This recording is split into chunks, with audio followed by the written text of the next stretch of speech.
முதலமைச்சர் ஜெயலலிதாவை தொடர்ந்து அதிமுக அரசில் இடம்பெறும் 28 அமைச்சர்களும் பதவியேற்றனர். அவர்கள் தலா 14 பேர் வீதம் 2 குழுக்களாக பதவியேற்பு உறுதிமொழியும் ரகசிய காப்பு பிரமாணமும் எடுத்துக் கொண்டனர்.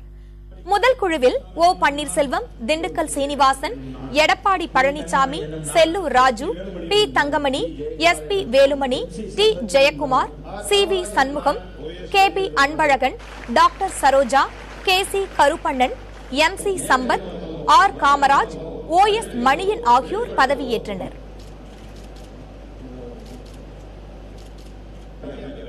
நான்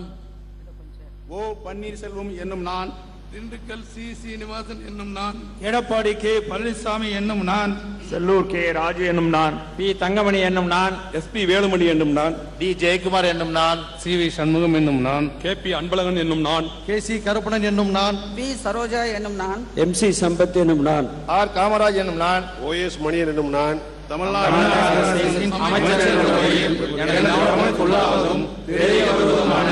எந்த பொருளையும்